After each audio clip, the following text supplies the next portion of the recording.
নমস্কাৰ মৰমৰ ছাত্ৰ ছাত্ৰীসকল, কি খবৰ তোমালোকৰ? আশা কৰো তোমালোকে ভালে আছা আৰু তোমালোকৰ পৰীক্ষাখিনিও ভালে গ'ল। ছাত্ৰ ছাত্ৰীসকল, তোমালোকৰ বেটাৰমেন্ট পৰীক্ষা কেনেকৈ দিব পাৰি, তোমালোকৰ বেটাৰমেন্ট পৰীক্ষা কেতিয়া হ'ব, তোমালোকৰ বেটাৰমেন্ট পৰীক্ষাৰ সবিশেষ ডিটেইলছ তোমালোকৰ এইটো ভিডিঅ'ত আলোচনা কৰিম। যিখিনি হ'ল তোমালোকৰ বেটাৰমেন্ট পৰীক্ষা দিলে তোমালোকৰ নাম্বাৰটো তোমালোকৰ বাঢ়িব না নাই, সৰ্বমুঠ কেইটা সাবজেক্টত তোমালোকে বেটাৰমেন্ট দিব পাৰিবা, আৰু বেটাৰমেন্টটো কোনটো সময়ত তোমালোকৰ ফৰ্ম ফিল আপ কৰিব লাগিব, আৰু বেটাৰমেন্টৰ কাৰণে কোনখিনি থিয়ৰি পঢ়িব লাগিব, সকলোখিনি তোমালোকৰ আজি এইটো ভিডিঅ'ত ডিসকাস কৰিম। সো তোমালোকে ভিডিঅ'টো স্কিপ নকৰাকৈ প্ৰথমৰ পৰা শেষলৈকে চাই যোৱা। আৰু যদি তোমালোকে চেনেলটোত নতুন ভিজিট কৰিছা তেনেহলে তোমালোকে চেনেল সাবস্ক্ৰাইব কৰে দিবা। বলকে এতিয়া ভিডিওটা আৰম্ভ কৰো। তোমালোকক প্ৰথমে এখন মাৰ্কশিট দেখাই দিছো, যিখন মাৰ্কশিট চালে তোমালোকে বেটাৰমেন্ট পৰীক্ষাৰ সকলোখিনি ধাৰণা তোমালোকৰ এইটো ভিডিঅ'ত ক্লিয়াৰ হৈ যাব। ইয়াতে তোমালোকে প্ৰথমতে চোৱা মাৰ্কশিটখনত সায়েন্স ষ্ট্ৰীমৰ হয় ছাত্ৰজন বেটাৰমেন্ট দিছিল। ইয়াতে তোমালোকে দেখিব পাৰিছা সায়েন্স বেটাৰমেন্ট চান্স বুলি লিখা আছে। সো এইটো বেটাৰমেন্টৰ মাৰ্কশিট হয়। তাৰপিছত তোমালোকৰ নন ইনষ্টিটিউচনেল প্ৰাইভেট হয় ছাত্ৰজন, আৰু এইখিনি তোমালোকৰ হাইড কৰি দিয়া হৈছে।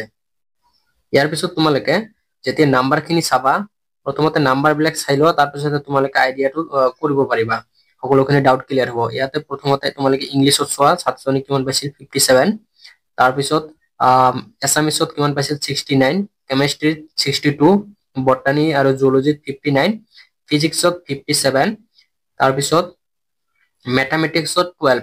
এতিয়া কথাটো হ'ল বেটাৰমেন্ট কোনটো সাবজেক্টত দিব পাৰি। সো তোমালোকে বেটাৰমেন্ট যিকোনো সাবজেক্টতে তোমালোকে দিব পাৰা, ঠিক আছে। সো তোমালোকৰ এনেকুৱা ধৰণৰ কোনো নিয়ম নাই যে তোমালোকে বেটাৰমেন্ট অকল এটা সাবজেক্টত দিব পাৰা অথবা দুটা সাবজেক্টত দিব পাৰা। তোমালোকৰ সামৰ্থ্য অনুযায়ী তোমালোকে বেটাৰমেন্ট দিব পাৰিবা।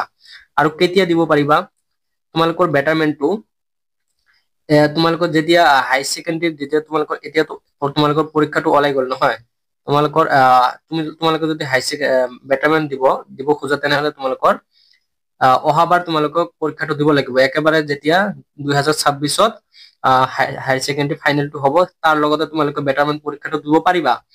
কেনেকৈ দিব পাৰিবা, তাৰ কাৰণে তোমালোকৰ ফৰ্ম যেনেকৈ নতুন ষ্টুডেন্ট সকলৰ কাৰণে 26ত যি নিউ ষ্টুডেন্টৰ কাৰণে যেনেকৈ ফৰ্ম ওলাব, তেনেকৈও তোমালোকৰ কাৰণেও তোমালোকে ফৰ্ম ফিল আপ কৰিব পাৰিবা। তাৰ কাৰণে তোমালোকে নিজৰ কলেজৰ লগত যোগাযোগ ৰাখিবা। তাৰপিছত তোমালোকে ফৰ্মটো ফিল আপ কৰি দিবা, আৰু তোমালোকৰ যিখিনি এমাউন্ট লাগে সেইখিনি এমাউন্ট দি যাবা, বাস তোমালোকৰ হৈ গ'ল। তাৰপিছত তোমালোকৰ কি আহিব, এডমিট কাৰ্ড আহিব। সো এইখিনিয়ে কৰিব লাগিব তোমালোকে। আৰু যিখিনি সাবজেক্টত তোমালোকে বেটাৰমেন্ট দিবা সেইখিনি সাবজেক্ট তাতে উল্লেখ কৰি দিবা। তো তোমালোকৰ বেটাৰমেন্ট খিনি সেইকেইটা সাবজেক্টতে আহিব, এডমিটত সেইকেইটাৰ নামে আহিব সেইখিনি সাবজেক্টত, ঠিক আছে। সো তোমালোকে এইখিনি জাস্ট স্টেপ কেইটা ফলো কৰিব লাগিব।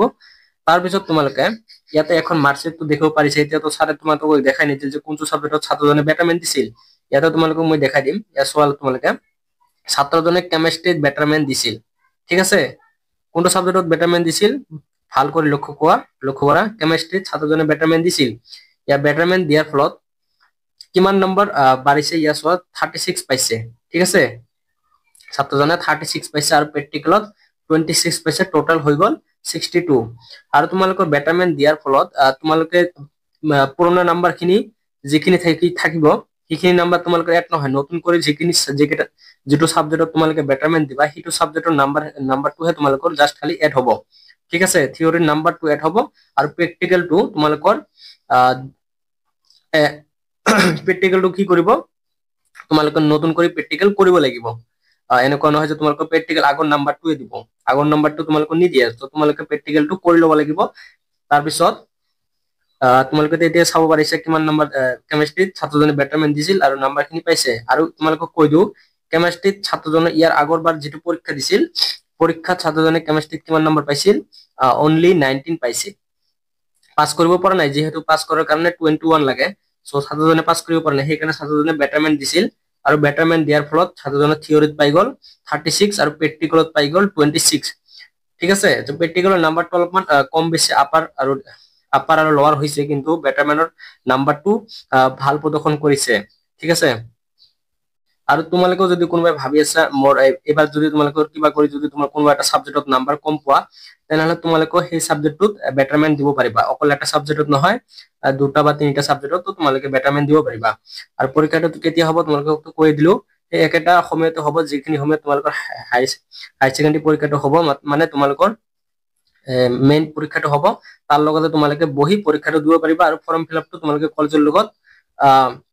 কলেজৰ লগত তোমালোকে ডিসকাস কৰিবা যেতিয়া ওলাব তাৰ লগত তোমালোকে কি কৰিবা কানেক্ট এটা ৰাখিবা যাতে তোমালোকে যেতিয়া ফৰ্ম ওলোৱাৰ লগে লগে তোমালোকে যাতে ইনফৰ্ম কৰে আৰু ফৰ্মটো ফিলআপ কৰি দিবা তেতিয়া হৈ যাব তোমালোকৰ বেটাৰমেন্ট পৰীক্ষাৰ সম্পূৰ্ণখিনি স্টেপ বাই স্টেপ তোমালোকৰ ফিলআপ হৈ যাব তাৰ পিছত তোমালোকে একো কৰিব নালাগে জাস্ট খালি তোমালোকে যে পৰীক্ষাত বহিবা আৰু বেটাৰমেন্টৰ কাৰণে পৰীক্ষাটো দিবা ঠিক আছে সো এইখিনি আছিল তোমালোকৰ বেটাৰমেন্টৰ পৰীক্ষা আৰু ছাত্ৰজনে বেটাৰমেন্ট দিয়াৰ ফলত ফাৰ্ষ্ট ডিভিজন পাবলৈ সক্ষম হৈছে চাই লোৱা আৰু এইটো 2024 ৰ মাৰ্কশিট হয় আৰু 2023 ত ছাত্ৰজনে কেমিষ্ট্ৰিত বহুত বেয়া কৰিছিল নাম্বাৰটো 19 পাইছিল অনলি 19 এই কাৰণে বেটাৰমেন্ট দি নাম্বাৰটো কি কৰিব ইমপ্ৰুভ কৰিব পাৰিছে আৰু বেটাৰমেন্ট দিলে তোমালোকৰ যেটো সাবজেক্টত তোমালোকে বেটাৰমেন্ট দিবা সেইটো সাবজেক্টৰ ওপৰত তোমালোকে দেখাব পাবে এনে কৰি এটা স্টাৰ দেখাব পাইছে নহয় স্টাৰ আৰু যদি তোমালোকে এছামিছত দিয়া ইংলিছত দিয়া ফিজিক্সত দিয়া এই গোটেইখিনি সাবজেক্টতে তোমালোকে স্টাৰ হ'ব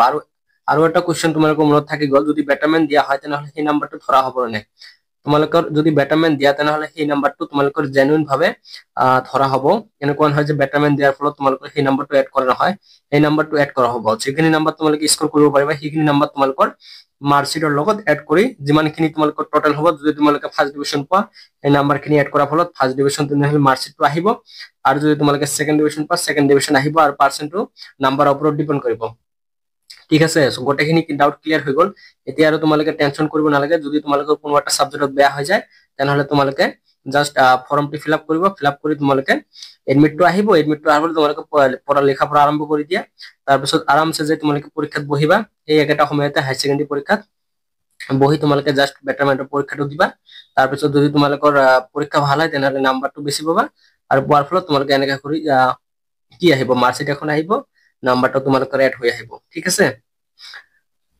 সো এইখিনি আছিল তোমালোকৰ বেটাৰমেন্ট পৰীক্ষাৰ ওপৰত সো যদি তোমালোকৰ ডাউট থাকে তোমালোকে কমেন্ট সেকশনত জনাবা আৰু যদি কোনোবা ডাউট থাকে কোনোবা ষ্টুডেন্টৰ সো আজিৰ কাৰণে ইমানে আছিল আৰু যদি তোমালোকে ভিজিট কৰিছা চেনেলটো সাবস্ক্ৰাইব কৰি দিবা আৰু যদি তোমাৰ লগৰ কোনোবা থাকে এনেকুৱা ডাউটত তেনেহলে তাকো ভিডিওটো শেয়াৰ কৰি দিবা সো আজিৰ কাৰণে ইমানেই ধন্যবাদ